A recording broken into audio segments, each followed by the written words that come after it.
Ladies and gentlemen, Dr. Wayne Dyer.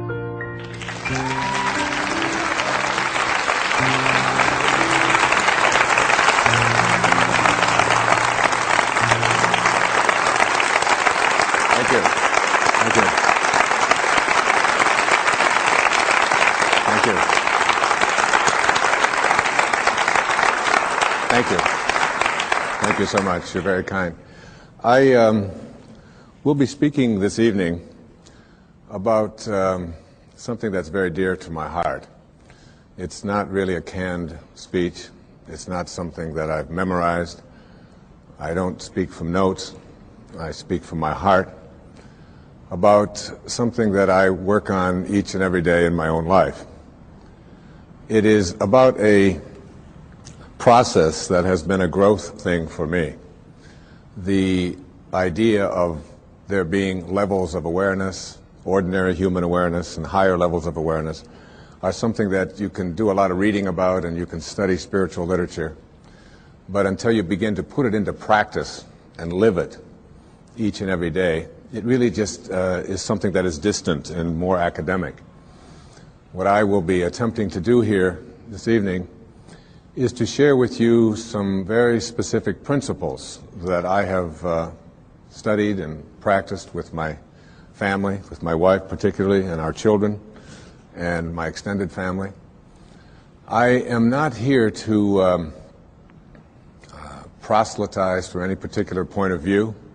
I don't represent any religion. I'm not organizing anybody or encouraging anybody to join anything. I have never been a joiner. I don't pay any memberships anyplace. I really don't think of myself as a very organized person, period. I think a truth is a truth very often until you organize it. And then it becomes a lie very often because the organization becomes more important than the truth that we're attempting to teach. So this is not really about getting people to agree with me. When I was back in school, I had professors who used to say, if you want to understand poetry, or if you want to understand a great novel, or if you want to understand a great movie or enjoy it, what you have to do is practice what he called willingly suspending your disbelief. So that when you go into a movie theater, for example, you will see a two-dimensional screen. And you don't walk in and say, well, that's just a two-dimensional screen with a lot of images that are being projected from the rear of the room from a projector, and I'm not going to allow my emotions to be impacted or affected by a silly little thing like a projector. If you did that, you would not be able to enjoy the movie. What you do is you willingly suspend your disbelief. You just let go of any of your doubts, and you just allow yourself to be entertained for a couple of hours. And you say, like, all right, Nicolas Cage can exchange faces with another man, all right? That's a possibility. I'll buy it, all right? And they can go home and convince their wives, even though they've just exchanged faces and nothing more, which was always a surprise to me, that this thing's really happening. But what I'd suggest to you is that if you argued with that and said, oh, this is ridiculous, or this is just not possible, that you wouldn't be able to enjoy the movie. And I suggest that you take what I'm speaking about here this evening. Some of it will conflict with some of the things that you have been conditioned to believe in, some of the things that you may hold very dear to your heart. And I'm not here to challenge them. I'm not here to get you to change your point of view. I'm not here to get you to join some organization that I think will get you to be more enlightened.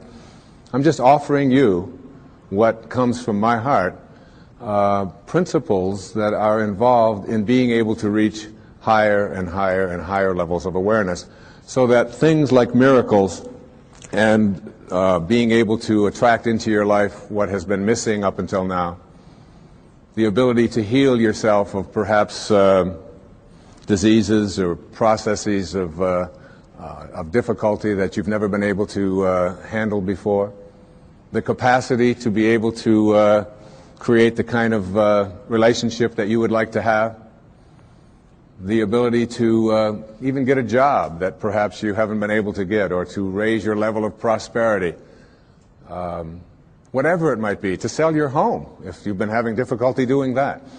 That there is an energy in the universe. There is something that is in each and every one of us. And it's also in the universe. And you are connected to it in a way that is often perceived to be aloof from us, because it's invisible, because it's in the world of what we call spirit, the world that is not material. And I would like to suggest that you suspend your disbelief, allow yourself to know that you're not a human being here having a spiritual experience, but that it's the other way around. That you're a spiritual being having a human experience. And the quality of your human experience is really much more dependent upon how you use this invisible intelligence and how you connect to this energy.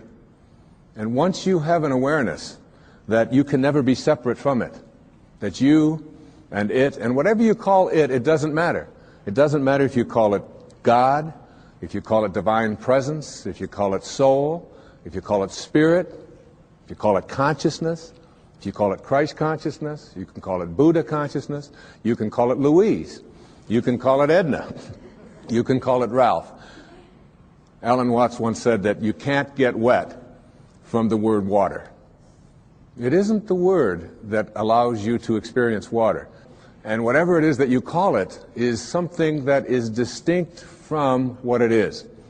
When I was walking in here this evening on these beautiful grounds, I saw some people looking at the flowers and the different plants that were growing. And as they were looking at them, there was one person who was obviously an expert, a botanist of some kind, and he was trying to explain to each one of the people what the name was, the technical name for each one of the flowers. And I was watching that and thinking, it doesn't matter what you call it. Can't you enjoy? Look at that thing. It's orange, and it just came out of nowhere. There's something very profound about enjoying it and being there with it, rather than being obsessed with labeling it. There was a very famous Danish theologian. His name was Søren Kierkegaard. He once said that once you label me, you negate me. Once you place a label on me and put me into a compartment or a category of some kind, I must then become what it is that you have labeled me to be. So that we want to be able to live our lives and to practice principles of higher awareness without being so consumed with what I call ordinary human awareness. And ordinary human awareness is just the recognition or the belief system that I am a human being. Maybe I'm having a spiritual experience, I'm not quite sure. But higher human awareness, what is sometimes in the East called Siddhi awareness. In the West it's been called higher consciousness or Christ consciousness. There's many names for it. But when you get beyond just knowing yourself as this body and this personality and this thing that you inhabit, and begin to realize that who you are is that which was never born and can never die. When you recognize your eternal self. And that's what this program is really about. It's really about recognizing the power, the energy, the capacity to be able to do what it says in some of the most holy books that you've ever read, that even the least among you can do all that I have done and even greater things. And that's not just empty words from Holy Scriptures. That's a very powerful lesson that each and every one of us can practice and live every day. What I'd like to suggest to you, and what this program is really about, is that there are higher levels of awareness that are available to us. A level of awareness that allows us to do things like, and it may sound a bit strange, but to manage the coincidences of our lives. To be able to place our attention on what it is that we would like to create for ourselves in our lives. To literally have the power to know that if I think about it, and I keep it there, and I keep that picture firm within me, that there is an energy, a source, a capacity within me that is in the universe, and that is also in me. And that I can use this energy, that I can manage it. There are many ways to get the things that we want for ourselves in our lives. But basically, It all begins with how we choose to think. As you think, so shall you be. 7 little words that I think are perhaps the most important things that we can learn and master in our lives. This old proverb notion that I become what I think about all day long. And once you know that what you think about is what expands, you start getting real careful about what you think about. You don't allow your thoughts to be on anything that you don't want or that you wouldn't want to have manifest or show up for you in your life. Emerson said, the ancestor to every action is a thought. And you can look at every spiritual tradition, whether it's Eastern or Western, whether it's ancient or modern, whether it's civilized, quote, or uncivilized, quote, whether it's tribal, and there is, in all of these persuasions, this idea that inside each and every one of us, in a place that is not material, in a place that has no dimensions, in a place that has no boundaries, that in each and every one of us, we have this power, and we have this intelligence, and you can never see it. I've often said that when you die, if you're going to die, and 5 minutes before you're ready to leave, they weigh your body. And let's say it weighs, oh, let's pick a good number, 150 pounds, all right? And then life leaves your body. And they weigh your body instantly after you're dead. And it still weighs 150 pounds. So that your body weighs the same, alive or dead, before it begins to deteriorate. And if that's the case, then your life, this thing that leaves your body and your body still weighs the same, is weightless. Your life is weightless. You can't put a dimension on it. You can't put a measure on it. Who you are is that life. And that life is not in the dimension of material. It's like if I want to wiggle my finger, I just have to have a thought. And the thought says, I think I'm going to wiggle my finger. And then I do this, and you say, well, that's really no big deal. But it really is a big deal. Because there's something invisible in here that says, I'm going to wiggle my finger. I've never seen that. I've never been able to, you can put that under an x-ray, you can try to measure that and find out what it is in there that allows you to say, I'm going to wiggle my finger, and you can never find it. It's not in this world, if you will. So I can do all the scientific studies, and what I can do when I do these scientific studies is I can find the command center inside of me. And I can go to the brain and I can point to a specific point, and scientists can do this and say, there's the command center which allows you to have a thought, I think I'm going to wiggle my finger. But there's no computer and there's no scientists and there's no technology that can ever allow us to go inside and say, there's the commander in the command center. Can't find it. And that commander in the command center, that weightlessness, is the part of us that we just don't pay enough attention to. And what I'd like to suggest here this evening is that once you start becoming aware of the power of thought, and if you look around, just look around you at everything that you see, it all began with a thought. We become what we think about. And that is probably one of the most important principles in learning to manifest. But in my mind, as I think about this idea of getting what you really want and being able to attract it into your life, what we have to look at is basically the obstacles that we have conditioned ourselves. And you notice I say that we have conditioned ourselves, because I have never believed that we need to be putting the responsibility on someone else. If you're conditioned, it's because you have allowed yourself to become that. And if we are conditioned, if we've conditioned ourselves to believe certain kinds of things, and one of the things that we kind of believe and hang on to and live with is this whole idea that all of the things that happened to me in my past are what are keeping me from doing what I'd like to do today. So we hang on to these things and we fill ourselves with blame. We say, I'm the middle child. I'm the youngest child. I'm the oldest child. You know, I'm an only child. Any one of those is a great excuse. You know, if you're the youngest child, you can say, well, you know, how could I be making decisions for myself and be a fully functioning person today when I always had somebody else telling me what to do my whole life? How could I think for myself? If you're the oldest child, you can simply say to yourself, well, how could I be expected to think for myself? I always had to think for somebody else. I was always doing it for somebody else. And that leaves the middle child, you know, the classic identity crisis. Oh, poor me. My mother didn't even know my name.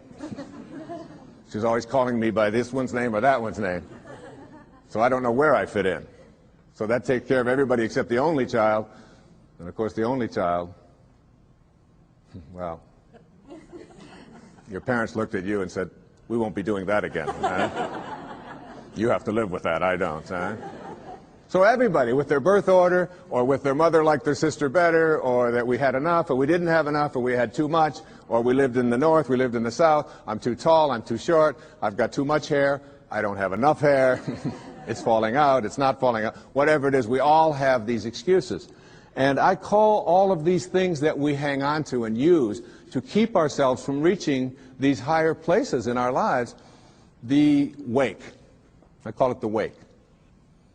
And the wake is, comes from a story that I heard Alan Watts tell one time, and it was a very powerful story. He said, your life is like a boat, and it's heading up the river at, say, 40 knots. All right? And as it's going, you are somehow able to metaphorically stand on the stern, the back of the boat, and look down into the water. Now there goes your life in this direction, and you're standing here and you're looking down into the water. And you ask yourself these three questions. The first question, what is the wake? What is it? What is this thing that you see? And the answer, the wake is the trail that is left behind. That's what it is. Nothing more, nothing less. It's the trail that is left behind. Second question to ask yourself in this little metaphor, what's driving the boat? What's making this thing go in this direction? The answer, the present moment energy that's being generated by the engine, and nothing more. That's the only thing that's making the boat go in this direction.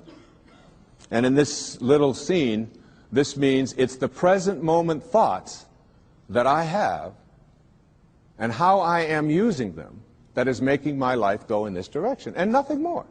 Because the third question is the most important and powerful question.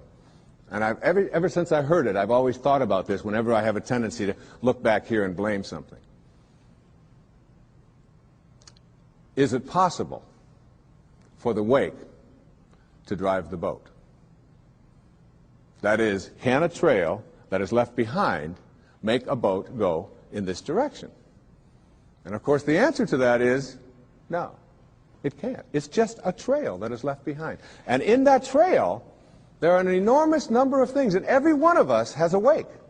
And we have a whole lot of stuff in it. And one of the problems that we have is that we have a tendency to look at the wake and all of the stuff that's in it to explain why it is my life isn't working the way I would like it to work.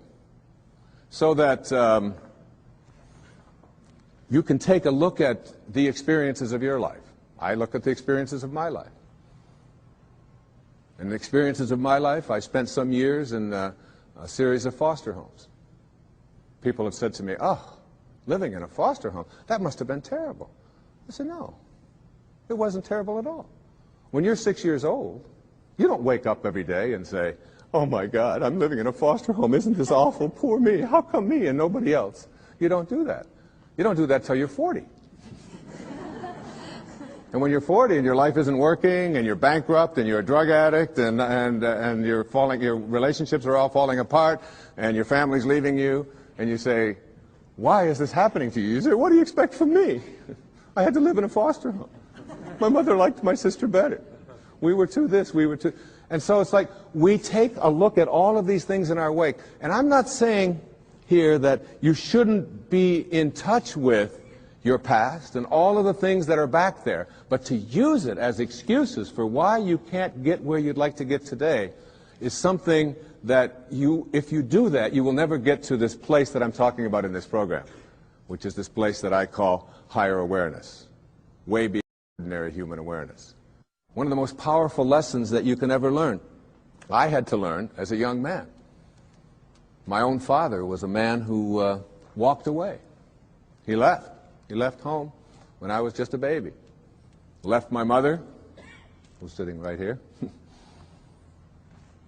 107 years old. Is that? No, you're not 107. 82 years old, though. And with 3 little boys. And all I had ever heard when he walked out about this person that my older brothers told me about, and that when my mother got her family back together again when I was 9 years old, and did all that she could to make a family again, with all the hardships. This was a man who never made a phone call, who never sent a penny, who spent some time in prison, who was an alcoholic, who died of cirrhosis of the liver at the age of 49 and was buried in a pauper's grave in Biloxi, Mississippi. And it wasn't until I went to his grave and was able to stand there, and I used to dream about this man and have this enormous hatred for this person whom I had never seen, just based upon what he had done to my own mother and to my brothers and so on, and all of the stories that I had heard and all the research that I had done. And I ended up at his grave 10 years after he had died, when I finally found out that he was dead. It was on the 27th of August. It was 1974. And what I did transformed my life. What I did is I believe I was sent there by God, or whatever you want to call that divine spirit, that divine presence. And my life at that time wasn't working. I was overweight. My relationships weren't working. My writing wasn't working. There were a lot of things that weren't going well for me in my life at that time. Not badly, but they weren't going at the level that I knew I was capable of getting to, because I was filled with this hatred, this anger, this bitterness. And so what I did is I stood there on his grave, on this little marker in the ground, and I said, from now on, I send you love. I forgive you. Mark Twain said that forgiveness is the fragrance that the violet sheds on the heel that has crushed it. And once I let go of that anger and that hatred and all of my attachment to the bonding that I had done with these wounds, and let go of that and cleared that out of my life, my writing began to take place at a much higher level. In fact, I wrote Erroneous Zones in a very, very short time after that. I began to get myself back in shape. I began to eat better. I began exercising, got my weight down. And the people that were supposed to come into my life, like my beautiful wife, who sits here with me this evening, and all of our children, some of whom are here this evening, all of it was allowed to flow when I released that energy of negativity and blame and hatred. They say that you never die from a snake bite. It isn't the bite. And you can't be unbitten. It's in the wake. What kills you is the venom that continues to pour through you long after the bite has taken place. And that's something we have control over and we can change. And I'd like to suggest that what happens is that many of us bond ourselves to these wounds of our past. If I were to cut my hand, just cut it, and watch it, my nature says, close up the wound. And I just have to watch it. And there's no doctor out there, there's no medicine out there that's going to heal that wound. There's a healing stream that I am connected to that will allow that wound to heal. So my nature says, close up the wounds. Don't bond to them, don't hang on to them, close them up. But supposing I say to myself, oh no you don't. There's no way I'm going to let you close up. You see, if I can keep you open, and I can go to you and say, look at this. You say, what happened? Well, look at this cut I've got. Oh, you poor thing. Look at that. It seems to be getting worse. It's getting infected. Isn't that terrible? And if you practice this kind of a mentality, when your nature says close up the wound, but you keep it open, before long you lose your hand. And after that, you'll lose your arm. And the whole organism will be destroyed if you don't let your nature take over. And your nature also says, close up the wounds of your past. Close them up. And oftentimes we ignore our nature. I had a great teacher that came into my life through his writing. His name was Nisargadatta Maharaj. Lived in India up until the mid-1980s. And he wrote something called I Am That, which was very powerful and influential in my life. And one of the things that he talked about when he was asked the question, what's the difference between, say, a saint or a highly functioning human being, a spiritual master, a spiritual teacher, and the rest of us? Is that they have unconditional love in them and you don't, or we don't? And he said no. He said, saints have unconditional love in them, and so do you. He said the difference between ordinary human awareness and higher awareness people is that they have nothing else inside of them. That's all they have. And it's almost like we have to learn how to get that in ourselves. To be able to, well, I always like to use the metaphor of an orange. I love the orange. Perhaps living in Florida is why, but an orange is a simple metaphor.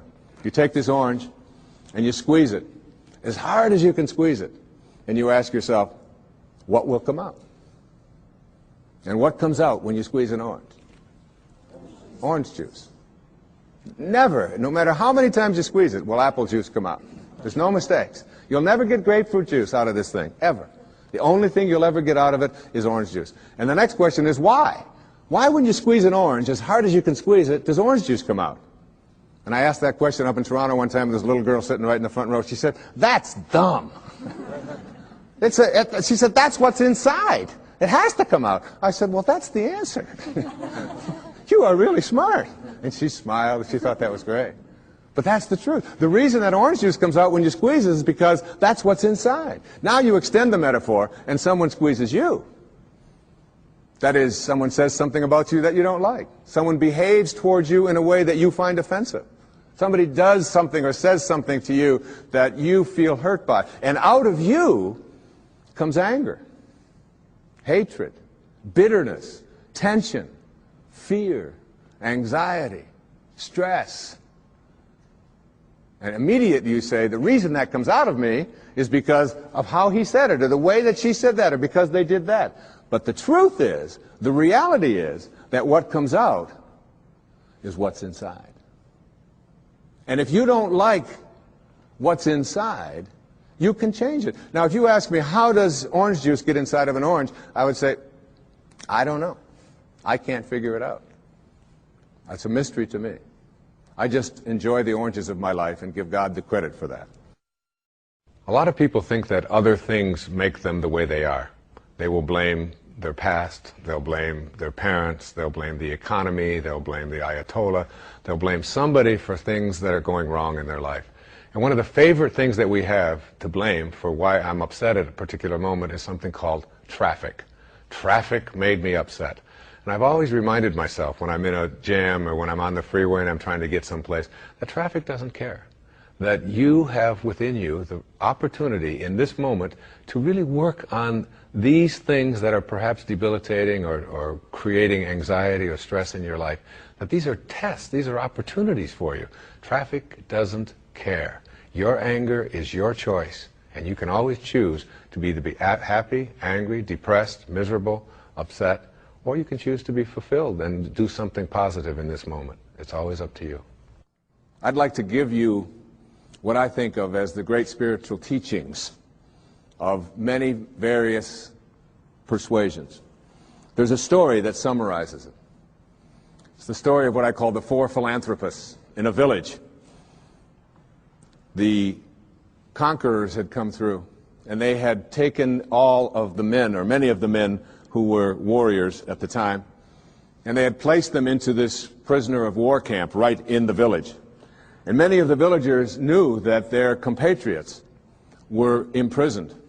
And the first philanthropist was a person who had great wealth. And he went to the people who had the prison and were in charge of it, and he said to them, I understand the men are not able to have fresh water and cold water. I would like to donate all of my earnings and everything that I have to purifying the water for them and making sure that all of them will not be sick. And he was granted that. And he felt he had fulfilled his destiny, that he had done what he was here for. The second philanthropist discovered that the men were sleeping on rocks and that they were cold at night. They didn't have blankets. And he took all of his funds and he said to them, I would like to provide bedding and blankets for the people so that they will be comfortable when they sleep at night. And he was granted that right, and he donated his money for this purpose. And again, he felt that he was fulfilling his destiny. The third philanthropist discovered that the food that they were eating was inadequate, that they were just given beans and water and some bread. And so he said, I own a farm, and I'd like to grow all of my food, and I'd like to take this food to all of these prisoners. And he was granted that right. And all three of these great philanthropists in the village felt that they had really completed their mission for why they were here. But the fourth philanthropist was a saint. He was living not at ordinary human awareness, but at higher consciousness levels. And he went and he found out where the keys were. And he went to the prison at night and he released all of the prisoners. And this little metaphorical story really tells us that when we are living at ordinary human awareness, there's nothing wrong with those who are out there who can help us to suffer in comfort. All right? And many of us have learned to do that and accept that and say, all right, as long as I'm comfortable, even if I'm suffering, it's okay. But there are those who have keys. And those keys can open the prisons. One of the great teachers in my life was Carlos Castaneda. And Castaneda talked about his teacher, who was what they call a nagual, a Native American term that refers to all that is knowable. And his teacher told him that your life is like being born into a room, a mansion, if you will, that has 1,000 rooms. But you're born into one room. And this one room is called daily human awareness. And the only way you can get in is through conception and birth. You're in. And the only way you can get out, we are taught, is to die. So we spend our lives in this mansion in one room, even though there's 999 other rooms. We don't know how to get out into those rooms unless we die. So we wait to die. And what his teacher told him is, I can teach you how to get out of the room of daily awareness and into the other 999 rooms. And if you stay with me and learn all that I have to give you, I can teach you how to get out of the house altogether without having to die. And what we have to do in order to get to that place where we can take the keys and unlock the self-imposed prisons, or the prisons that we have given ourselves on the basis of what we have come to believe is our limitations, what we can and can't do. We have to let go of that. And I call it rewriting our agreement with reality. We literally have to make a whole new contract with what it is that I perceive to be what is possible for me. And in order to do that, we have to shift out of the things that we have come to believe in, and everything that you came to this program watching tonight that you believe in was handed to you by someone else outside of you, was handed to you by the experiences or testimony of someone in the past, and because it comes from outside of you, there is still an element of doubt. And this element of doubt isn't bad, but it keeps you from reaching higher levels, because what you think about is what expands. And if you're thinking doubt, then doubt is what expands. William Blake said, if the sun and moon should ever doubt, they would immediately go out. So how do we get past what we believe in, or what has been handed to us, and still honor it and be grateful for all of the teachers and all of the people who have come before us? So what we have to learn to do is let go of that tribal consciousness and shift to what I call a knowing. Now, there's a big difference between what you believe and what you know. Everything that you know is something that you have made conscious contact with. Conscious contact. So there's nobody out there watching. There's nobody in this world who knows how to swim, who learned it by somebody else telling them that you can swim, or by watching Mark Spitz go through the water, or by observing other people doing it. You may remove some of the doubt, but you will never know how to swim until you get in the water and blub around a few times and then do it.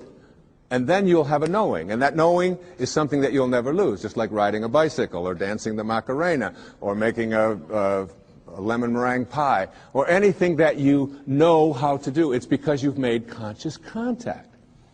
And I'd like to suggest that there's a big difference between knowing about a divine presence, knowing about a sacred awareness, knowing about God, and knowing God.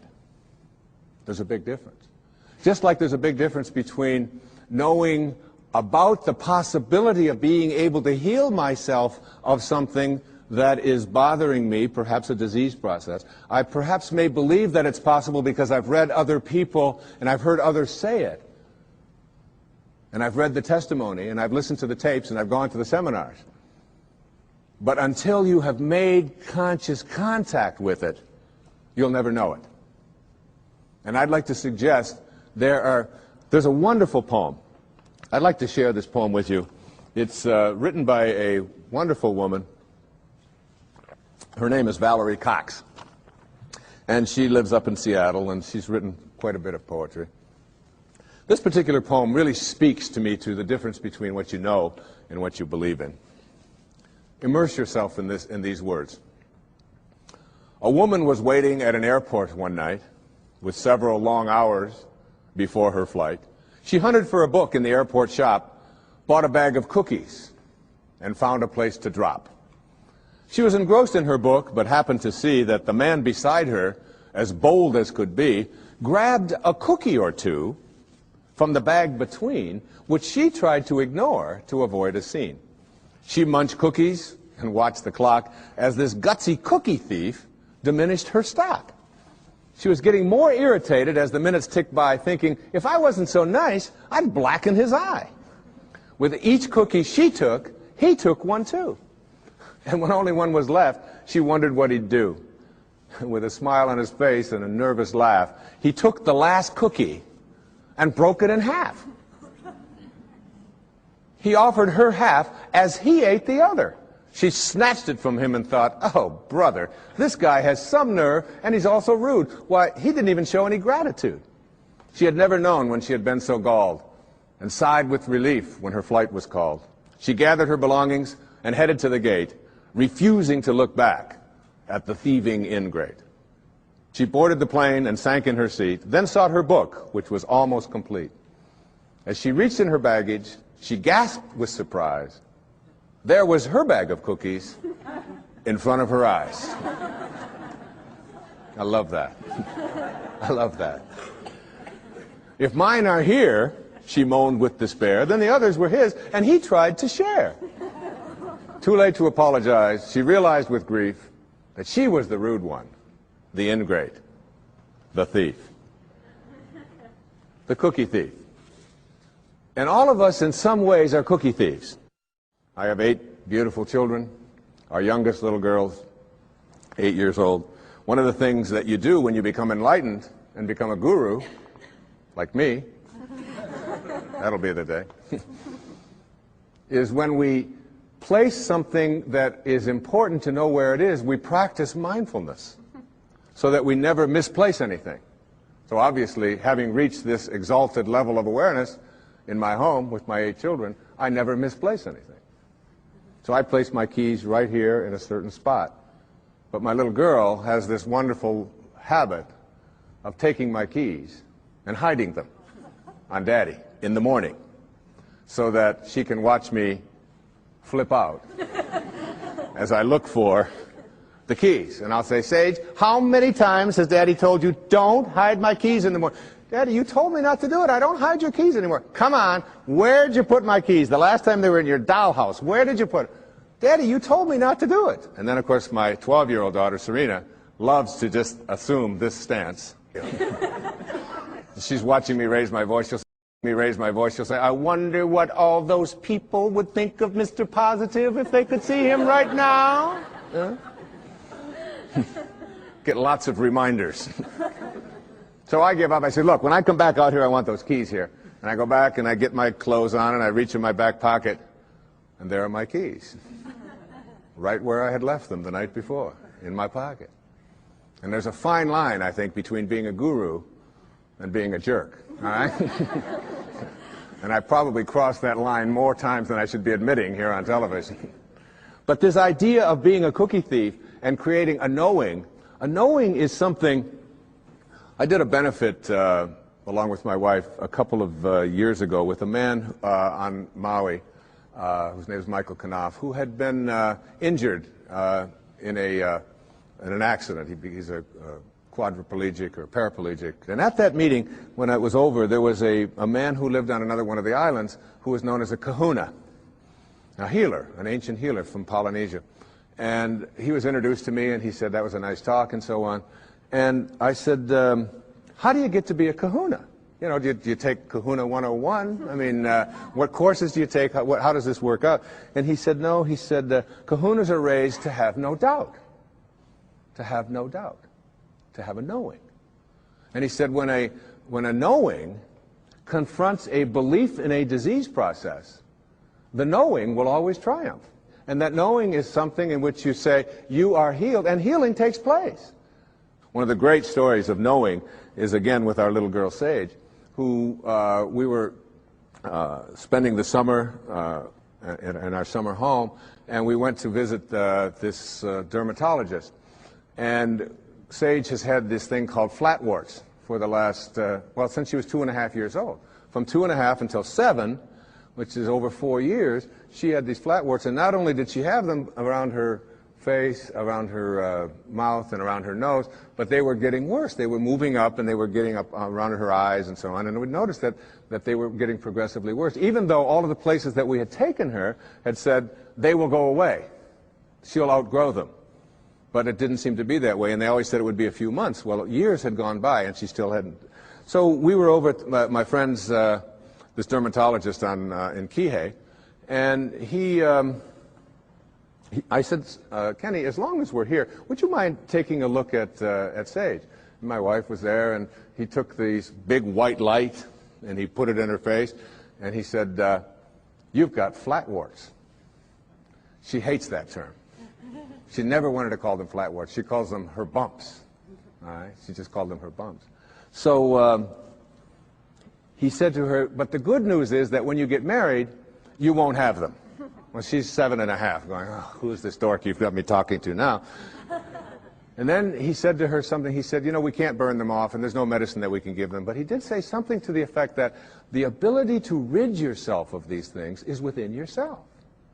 And that if you can call upon that healing capacity in you and begin to talk to these bumps in a way in which you ask them to leave, that you have a much greater chance of getting rid of them faster than anything that I could give you, and we certainly can't burn them off because we might scar your pretty face. And that's basically the message that he gave us. I'm paraphrasing it.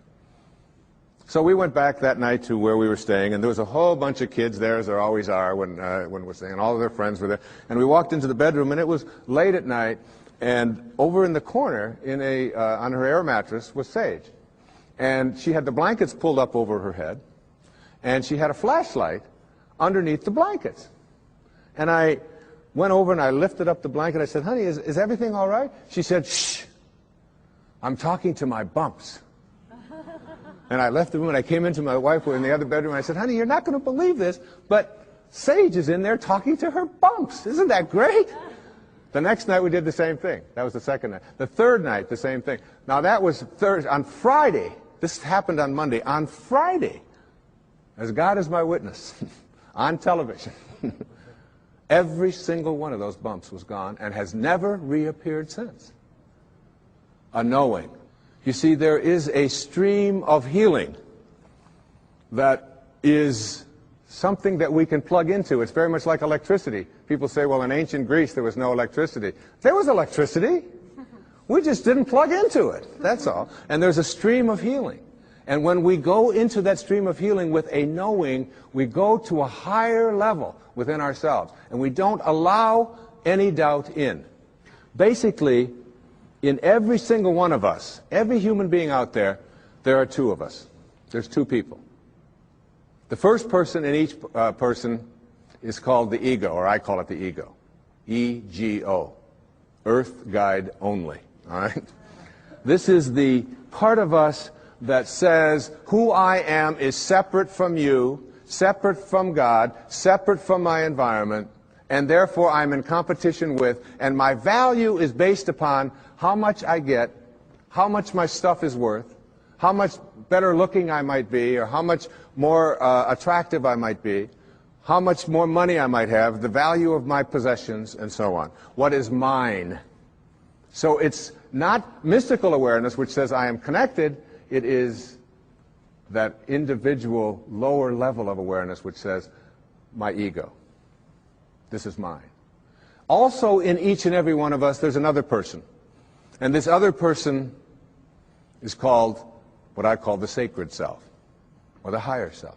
And this sacred or higher self really doesn't care how much you get. It doesn't care who you're better than. It doesn't care how much stuff you have. It's not interested in any of that.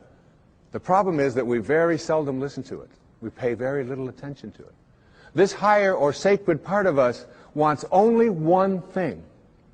It wants us to be at peace. At peace. Whatever choice you make in every interaction you have, make the choice to be at peace, your sacred or higher self says. Whereas your ego says, oh, no, no, no, no. It's much more important to be right. And so we find people in relationships struggling a lot. And one of the things that they struggle about is who's right and who's wrong. Most of the fights that you have in your relationships really basically, oftentimes you forget the details. But it's basically about who's right and who's wrong. So that if you want to have your higher or your sacred part of you ruling in your life, I suggest this to you. Practice being kind rather than right. When you have the choice, and you have the choice in your relationships with your spouse and your ex-spouse, with your parents, with your grandparents, with your in-laws, with strangers on the freeway, with flight attendants, with waiters, with whomever you interact, if you can just subdue this ego part of you which says, it's important for me to be right, which will introduce you to stress and anxiety and fear and so much of the stuff that I talked about earlier, and instead say, how can I suspend this part of me and allow the part of me that wants to be at peace, that wants to be happy, that wants to be fulfilled. And if I said to you, I'm going to give you a magic wand, and with this magic wand, I am going to allow you to just wave it and get anything that you want. Whatever you want. You can have this, you can have this car, you can have these nice clothes over here, you can have this home, whatever it is. Or I said to you, in lieu of that, I'm going to give you another wand, and you can wave this, and for every moment for the rest of your life, you'll be at peace. Whatever comes along, you'll be able to choose peace. And basically, we know that we're only here for a very short time. And being able to choose peace, which is what the sacred part of you begs you, the higher self. Once you get that, you begin to shift away, and you stop telling yourself that the people who are close to me, in relationship with me, are the people who don't belong there. I remember my wife and I, we often talk about this, and we've been together a long time. We've had many children together, and we have a very wonderful, loving relationship. Thank you. But we'd often, and one time I said to her, or she said to me, you know, we love each other, but this doesn't sound like love. Sometimes the way we talk to each other doesn't sound like love. Let's practice with each other, being kind rather than being right. And it was transformative that when we had that walk. And doing that with your children, and doing that with a waiter. I mean, a waiter who comes to you and is like, you know, hassled and frazzled and has been busy and all of that, and your ego says, wait a minute, I'm here and I'm important, and I have a right to be served, and I have a right to be served now. That's the ego part of you. If you can suspend that and say, you know, you are a lucky man tonight. You got somebody who's stealing from his sacred self. And I understand. And you take your time, and you come to me, and you bring it at your convenience, whenever you can. I'm willing to suspend my... And you know what? You'll get so fast, and with such gratitude, just for being kind, if you practice it. Every single one of us are in relationship, whether it's with our husbands and wives, with our ex-husbands and wives, with our children, our grandchildren, whether it's with people we drive along the freeway next to, whether it's with waiters and waitresses, or baggage handlers, or flight attendants, or people that we are in line to get into the movie. We're all in relationships, and we interact with each other all the time. And probably the best lesson that I've ever learned in my life about how to be in a relationship in a way which is powerful and happy and fulfilling is to remember this sentence. When you have a choice, and you always do, to be right or to be kind, start picking kind. The ego part of us wants to be right. How dare you not serve me as fast as I think I deserve to be served? How dare you say something to me? And immediately we want to make that other person wrong and make ourselves right. But there's a part of each one of us that wants to be happy, wants to be at peace. And that part of us says, it doesn't matter whether you're right. It doesn't matter about your ego. All you want is to be at peace, so pick kind. This kind of an attitude, if we had more of this, not only in our own personal lives, would we improve virtually every relationship we have with all of the people closest to us and all of the strangers we interact with. But on our planet as well, we would begin to understand the wisdom that on a round planet, there's no choosing up sides, that we're all one. We're all breathing the same air. We're all drinking the same water. We're all being warmed by the same sun. And as they say, as the Native Americans used to say, no tree has branches so foolish as to fight among themselves. It applies in your relationships, and it applies as a people as well. I've often said that in any relationship in which two people agree on everything, one of them is unnecessary. So it isn't about getting somebody who's just like you. In fact, your soulmate is the person that you have a lot of difficulty with. Your soulmate's the person you can't get rid of. They just keep showing up. You say this, they say that, and there they are, they're back again. And they never go away. They keep showing up in your life. And everybody has these people. These are our greatest teachers, because anybody in your life who can push a button and send you into a frenzy is the person who's your greatest teacher. You know why? Because they teach you that you haven't mastered yourself at this moment. You don't know how to choose peace. In A Course in Miracles, there's a wonderful line that says, I can choose peace rather than this. Whatever it is, I can choose peace. My soulmate, my wife, is one of my soulmates. I mean, she knows how to push those buttons. She's really good at it. And she's one of my greatest teachers. I remember saying to her one time, honey, do you love me for who I am or for what I've been able to do for you? I just wondered. She said, that you call yourself a spiritual person? I can't believe you would even ask a question like that. She said, I don't love you for what you can buy for me or what success that you've had or where you are in any bestseller list. I love you for who you are. And I will always love you. I said, well, I was just asking. I said, what if I was just Joe Six-Pack? You know, and I was just bringing home, you know, a meager salary and so on. She said, I will always love you for who you are. She said, I would miss you. But I would always love you. She knows. She's got that. You know. And all of us have soulmates. My daughter, Serena, who's just turned 13, my teeny bopper. She came home from school one day. She said, there's a rumor in our school. She saw somebody had seen me on television that you actually wrote a book about how to raise children. Tell me it isn't true.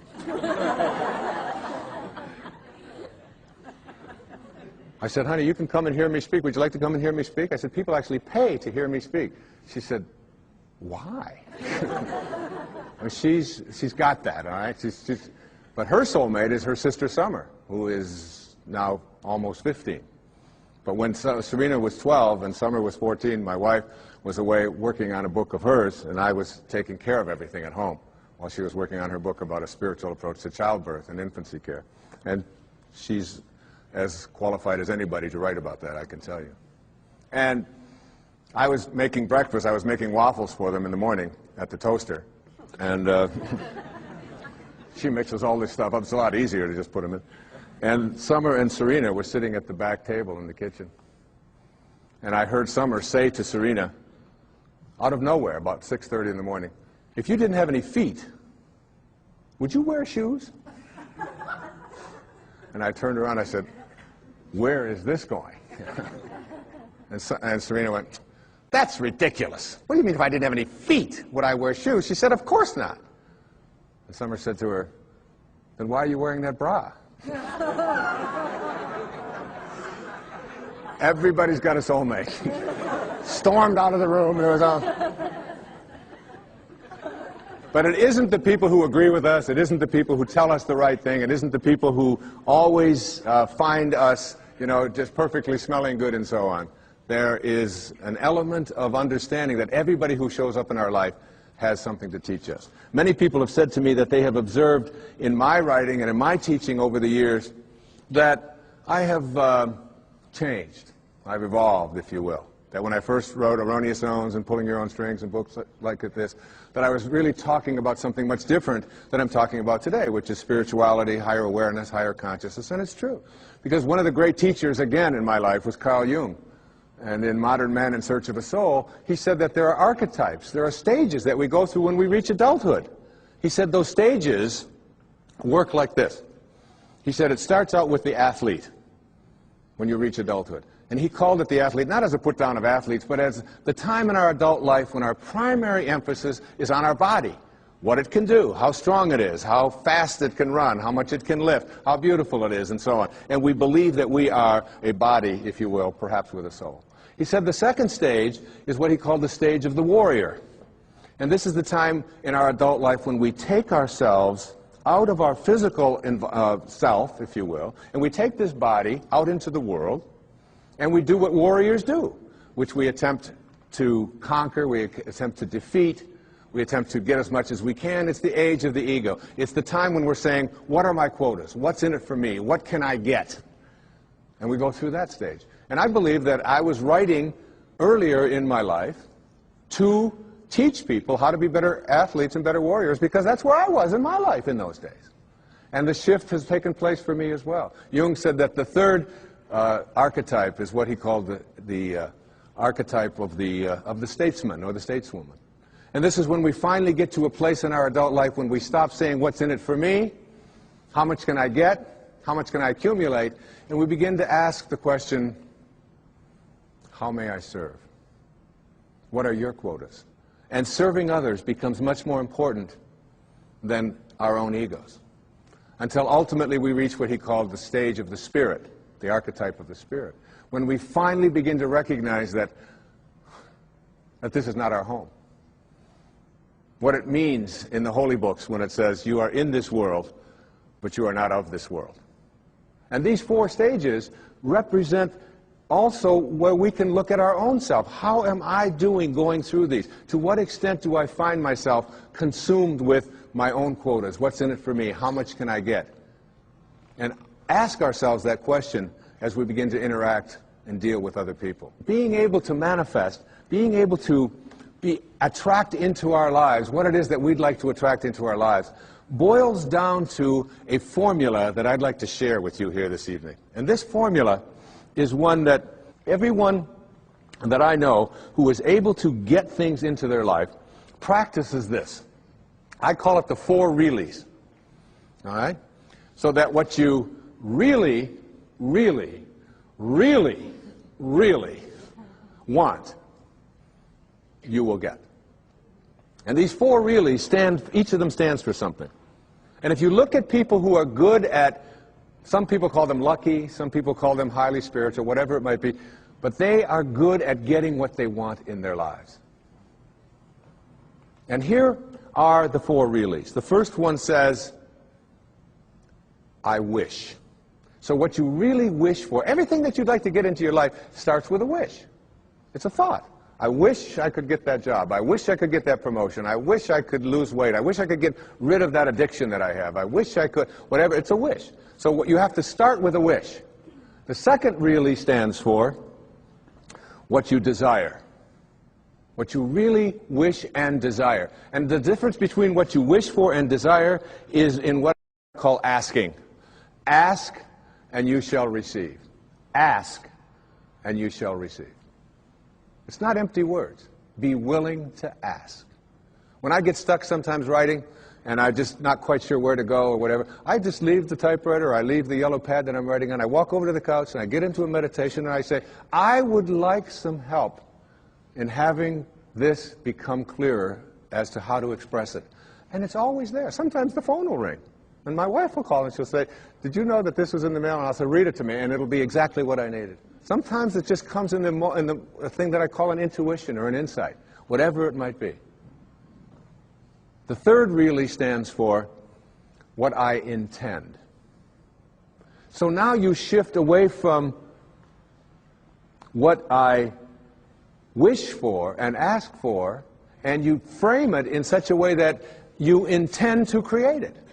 I intend to create this, whatever it might be, whether it's a healing, whether it's a losing of weight, whether it's getting rid of an addiction, whether it's creating prosperity. I intend to create it. And if you notice people who are good at manifesting, they don't mince those kinds of words. I will do it. And someone will say, well, what if it doesn't work out? You say, well, then I'll just learn whatever I have to learn from it not working out. But I intend to create this in my life. There's an intention, and the intention is so powerful that you become independent of the good opinion of other people. You're not checking it out with the tribe. You're not checking it out with what everybody else out there said you should do or shouldn't do. You're saying to yourself, I intend to create it. And I often tell people, don't tell anybody else about what you want to manifest. Don't make it a big statement.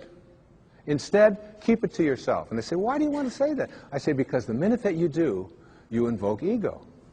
And in quantum physics, there's a simple line. It says, particles themselves are not responsible for their own creation.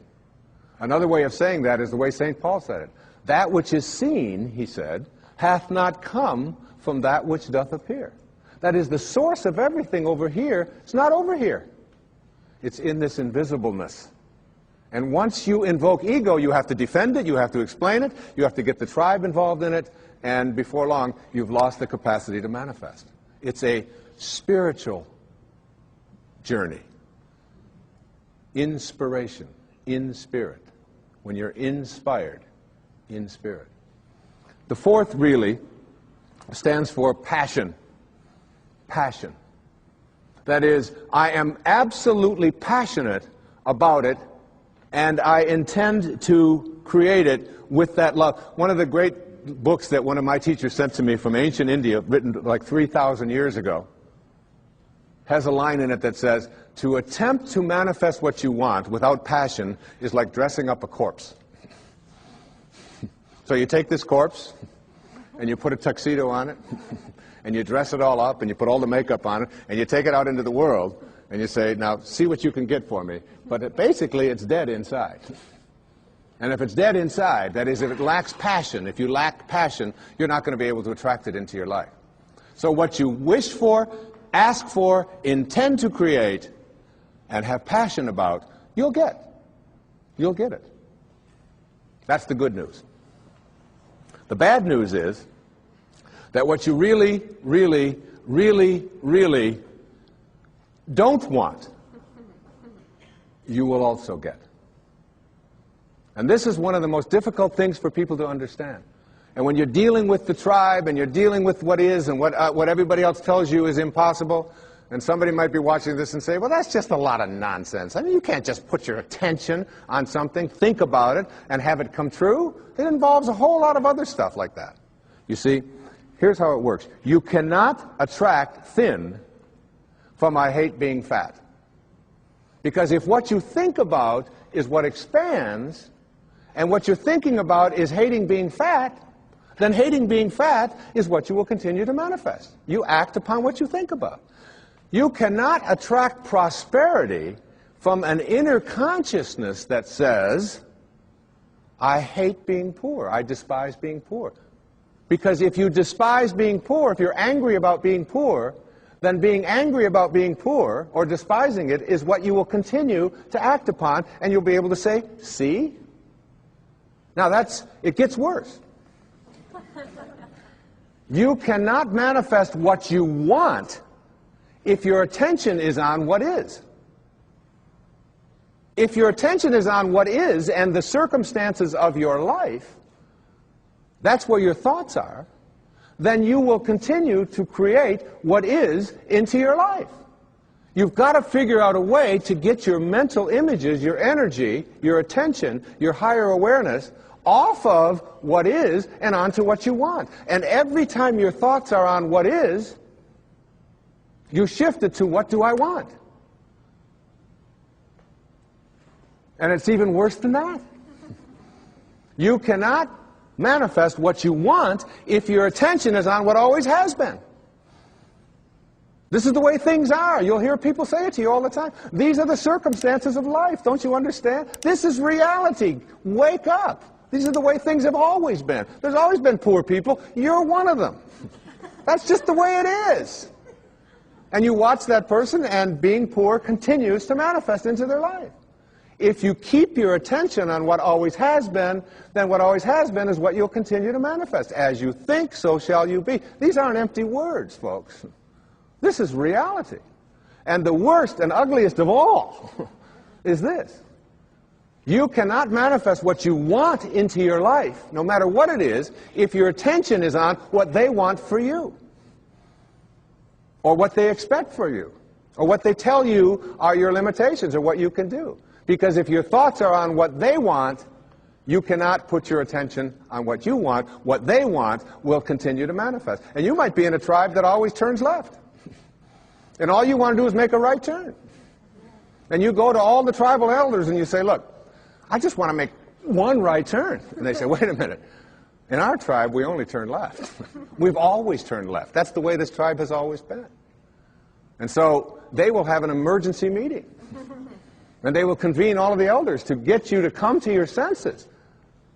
Jackson Browne is, what I think, one of the great poets on our planet. Great singer. He has a song called For a Dancer.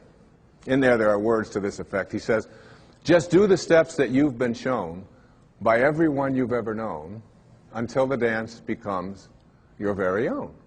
Which is what most of us are doing. We're doing the steps that we've been shown by everyone we've ever known, and the dance has become our very own.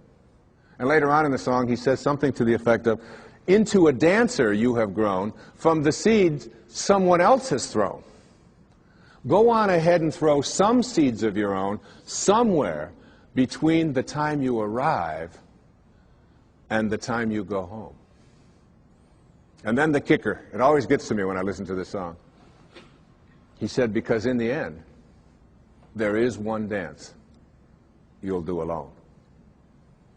And it's like letting go of this tendency to be a dancer, to be doing the steps that we've been shown by everyone we've ever known, and then it becomes our own.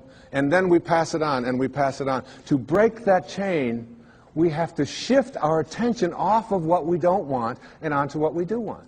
And this goes for everything. I was at doing a book tour up in Chicago. I get off the airplane, and a woman picks me up, and she's got a doozy of a cold. Like, you know, Snoopy's, as my kids call it, coming out of her nose, onto her dress. I mean, it was, and I was in this little Honda with her for 2 days. And so I said to her something to the effect, I can't remember what it was, I know she didn't like it, but I said something to the effect of, oh, it's been 20 years since I've had a cold like that. And she said, oh, that's just what I needed to hear. It's people like you who go around telling us, normal, mortal human beings, that when we have a cold we should be feeling guilty. She said, I don't appreciate that at all. She said, colds are just things that happen to us. I said, well, I understand that. I said, but I just don't think like you. She said, well, what do you think? I said, well, tell me what you think. You're the one with the cold. She said, well, I think colds are viruses and that they're in the air. And they're going to land on us every once in a while. And when they do, we shouldn't be feeling guilty about it and feeling bad about it, and people like you writing books about it to make us feel worse. I said, look, we're on the same page here. I said, I believe just like you. I think that colds are in the air, and that they're viruses, and that they land on us. She said, well, how come you don't get a cold then? I said, because when they land on me, I talk to them. She said, you talk to viruses? I said, of course. She said, well, what do you say? Well, I say to it, look, you've landed on the wrong immune system. I'm not going to talk about you to anyone. I'm not going to complain about you. I'm not going to give you any attention. And you have no room to flourish on this immune system. You're just not going to do your work here. But there's a lady in Chicago who's waiting for you. Now, you laugh and you think that that's silly, but I'm telling you that when you keep your attention on what you don't want is what will keep manifesting into your life. Addictions have been described as never getting enough of what you don't want or what you despise. So we keep our attention on what we don't want, and what we don't want is what we keep seeking after, and then we despise it. When we put our attention on what we do want, when we shift to a place called unconditional love, and begin to view it as something that I don't have to be dependent upon, you can shift right out of it. The currency for attracting what we want into our lives is our thoughts. As you think, so shall you be. Begin to place them on what it is that you want, and you'll start seeing it shift over and over again. And people who are terrific at getting what they want, you start getting inside of their head and say, what do you think like? How are you organized in here? And you know what they always say? I never, ever allow my thoughts on anything that I don't want. And no matter who out there is saying, yes, but you can't do this, yes, but you can't do that, I never allow that kind of energy. I shift away from that energy instantly. That's what separates great masters from ordinary human awareness. I have been talking during this program about a consciousness, an awareness, a level of functioning or living or thinking which involves something that I call spirituality.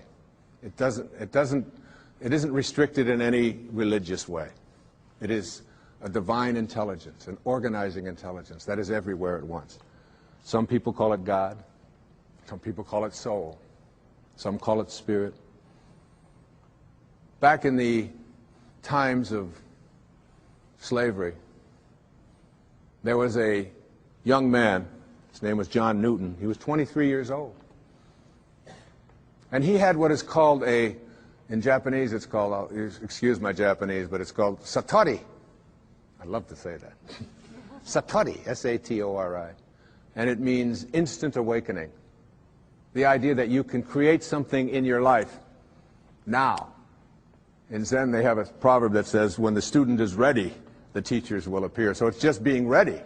And so you don't have to go through this long, involved process to get to enlightenment where you get it 5 minutes before you die. Instead, you can have it when you are ready. The Native Americans, they have a word called natohi in the Aleut Indians. Natohi. And it means great seeing.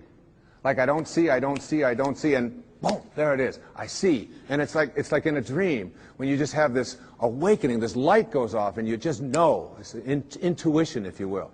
Intuition has been described as, if prayer is you talking to God, then intuition is God talking to you. It's like hearing that voice, and you know it. And John Newton, this 23-year-old sea captain, had a ship full of human cargo that he was bringing from the west coast of Africa to the New World as slaves. And he had this satori, this awakening. And in this moment of awakening, he realized that what he was doing was horrible and defenseless in terms of his own inner sense of morality. And he wrote down on the envelope the words to a song he called it Grace. I once was lost, and now I'm found. And it was grace that taught my heart to feel. It was grace that brought me home. He shifted away from his material world and his being a warrior to being a spiritual being in an instant, which is available to every single one of us. And he wrote these enduring lines. And I have asked my beautiful 16-year-old daughter, one of 6 beautiful daughters that I have. Her name is Sky, and she's just 16 years of age.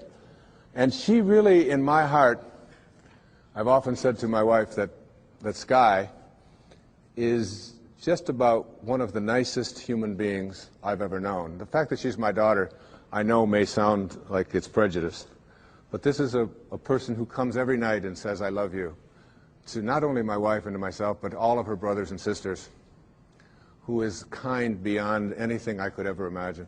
And you know, from the time that she was a baby, just this high, she always knew what she wanted. She knew. She didn't believe, she knew. I'm going to be a singer. And I'd say, well, Sky, you know, you've got to study this. She said, no, I'm going to be a singer. And she would never hear of anything to the contrary. And if we were walking through a mall and someone would say, and she'd be 2 years old, up to my knees, and someone would say something to her, she would just sing a song for them. And she'll do it at any time. She had that knowing. She really, really, really, really, with passion, has always known it. And sings all the time and lightens up our house and my life and my wife's life in just the most magnificent of ways. And I asked her if she would please come tonight and sing this song for this program, to close it with as beautiful a rendition of Amazing Grace. And listen to the words. It isn't just my pride in my little girl singing. It's the message of finding yourself and reaching that higher level. So, ladies and gentlemen, my beautiful daughter, Sky Dyer, singing Amazing Grace.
Was lost, and now I'm found. The message of that song is the message of this program. You'll get rid of the snares of your life. You'll let go of all of the things that keep you from reaching that exalted level of spiritual awareness. And you'll find yourself coming home. And when I say coming home, I mean returning to your source. Not the ego, which believes you're separate from it, but your sacred, highest self, which knows. God bless you, and thank you for watching.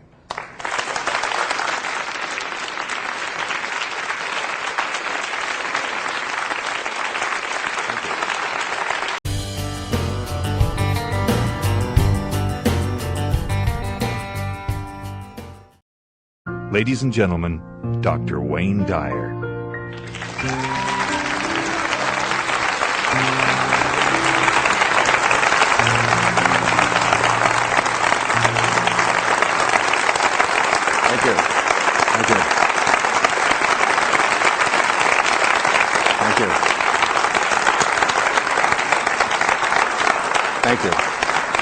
Thank you so much. You're very kind. I will be speaking this evening about something that's very dear to my heart. It's not really a canned speech.